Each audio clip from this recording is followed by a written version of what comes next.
Fala, meus amigos trutas, beleza? Meu nome é Tony Lobo, sou de Fortaleza, Ceará e sou nutricionista. Hoje nós vamos falar sobre este grande alimento, né? Na realidade, um dos alimentos mais popular desde a era mediterrânea. O pão é um dos alimentos mais presentes na mesa dos brasileiros, inclusive até do mundo, né? Mas é muito comum ter na mesa dos brasileiros o famoso carioquinha, o pãozinho francês, né? E também outras formas do pão. Então, afinal de contas, será que o pão é esse veneno todo? Será que o pão faz mal para a saúde? Será que o pão prejudica os resultados na sua estética, ou seja, no seu alto rendimento? Estamos aqui nesse vídeo para desmistificar alguns paradigmas, né, de uma grande gama de pessoas que vem fazendo terrorismo nutricional em cima de um alimento que não faz tanto mal assim, e vamos explicar passo a passo para vocês entenderem, terem discernimento de saber se o pão faz mal ou não. Eu não estou aqui para dizer se você deva comer pão ou não. Vamos analisar os fatos e aí você toma a sua conduta. De que é que o pão é feito? A grande maioria dos pães são feitos com 4 ingredientes, basicamente: farinha do trigo, açúcar, fermento e água.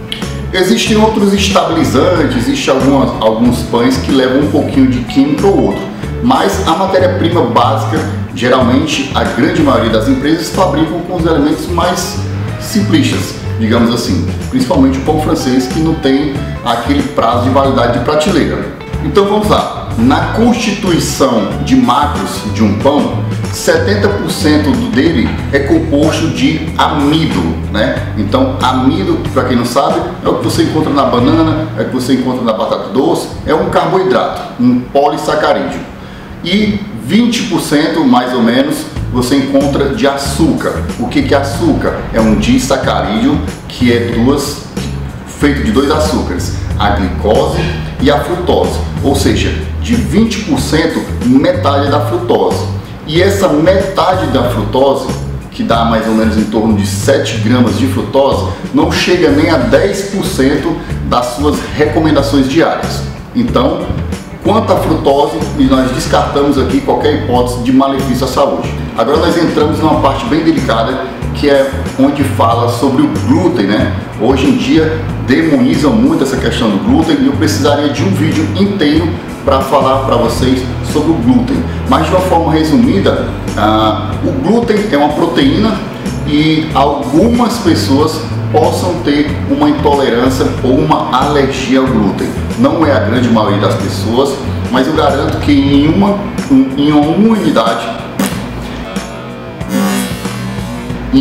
única unidade de pão você não vai atingir uma quantidade de glúten para que você desencadeie um processo inflamatório. O que é o processo inflamatório interno, né, na célula do nosso corpo? São agentes patógenos, né, assim como a frutose em excesso, assim como a quantidade de carboidrato em excesso, desencadeiam um processo também conhecido como disbiose, que é a destruição das microvilosidades do intestino.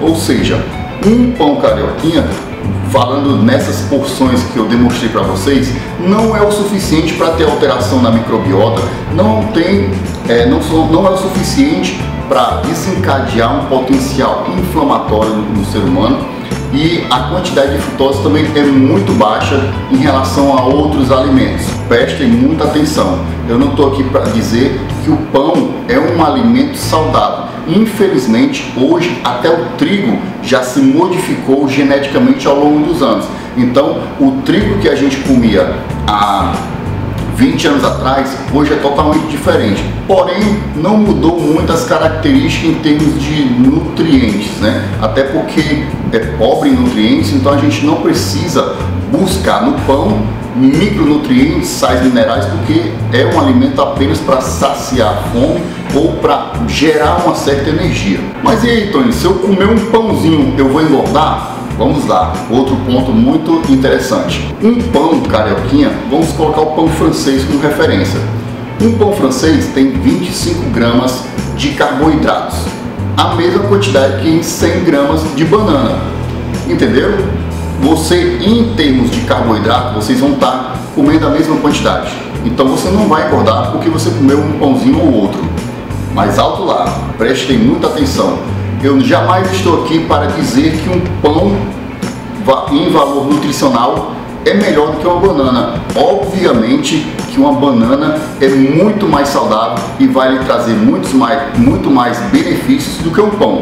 O que está em discussão aqui é se eu posso comer um pão esporadicamente, ou um todo dia, ou não. Quanto à questão se vai atrapalhar o seu shape, né, ou o seu processo de evolução, não. O pão pode ser ingerido, introduzido na dieta tranquilamente, seja para ganho de massa muscular, seja para perda de gordura, ou seja apenas para manter uma homeostase, né? Uma pessoa que quer cuidar da saúde. Não é o único pão que vai atrapalhar nenhum desses dois objetivos, salvo objetivos. Nós estamos falando aqui de pessoas normais, pessoas que buscam saúde, pessoas que estão procurando um objeto estético.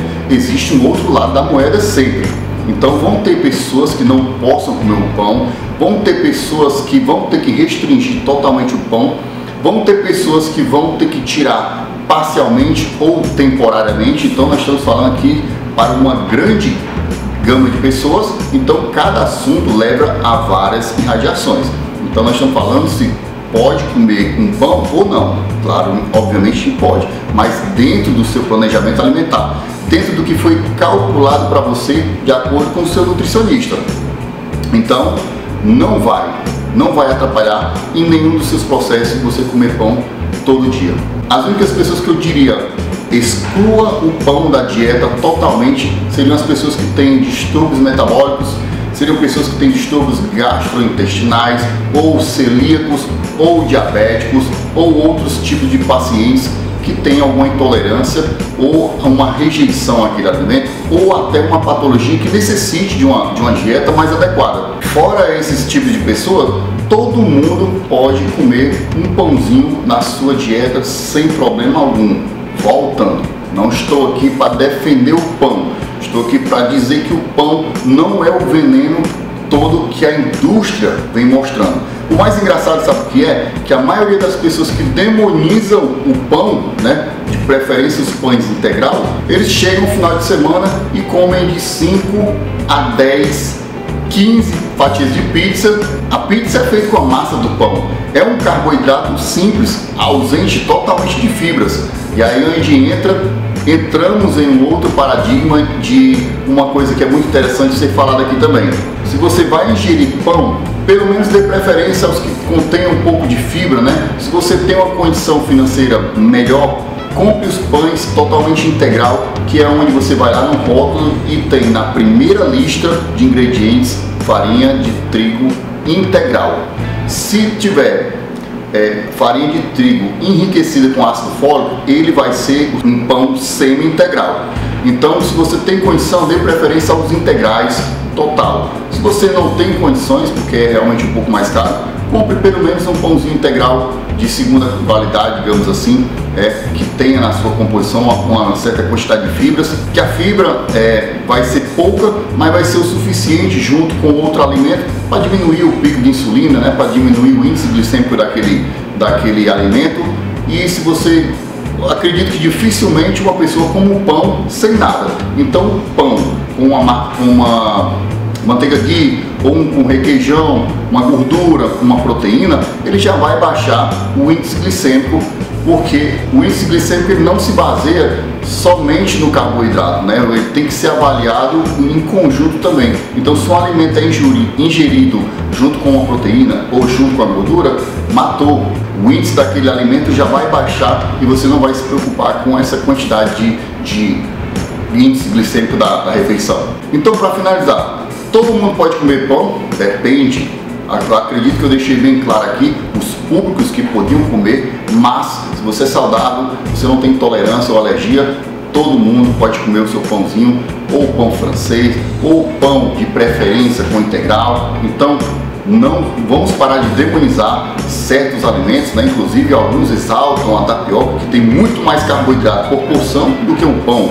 Então, não há necessidade de você restringir totalmente, salvo alguns objetivos, obviamente, como eu falei aqui. Então, trutas, acredito que deu para desmistificar mais um alimento. Espero que vocês tenham entendido. Se ficou alguma dúvida, pode deixar sua pergunta aqui, que a gente tenta responder em outros vídeos. ou nos comentários do vídeo mesmo. Se gostou do vídeo, não esquece de deixar o like. Se puder, compartilha. Eu acho um vídeo muito interessante para compartilhar. Não esquece de se inscrever no canal e ativar o sininho. O YouTube não está notificando nem 0,2% dos meus seguidores. Então, até a próxima. Procure um nutricionista e tchau. Valeu, filho.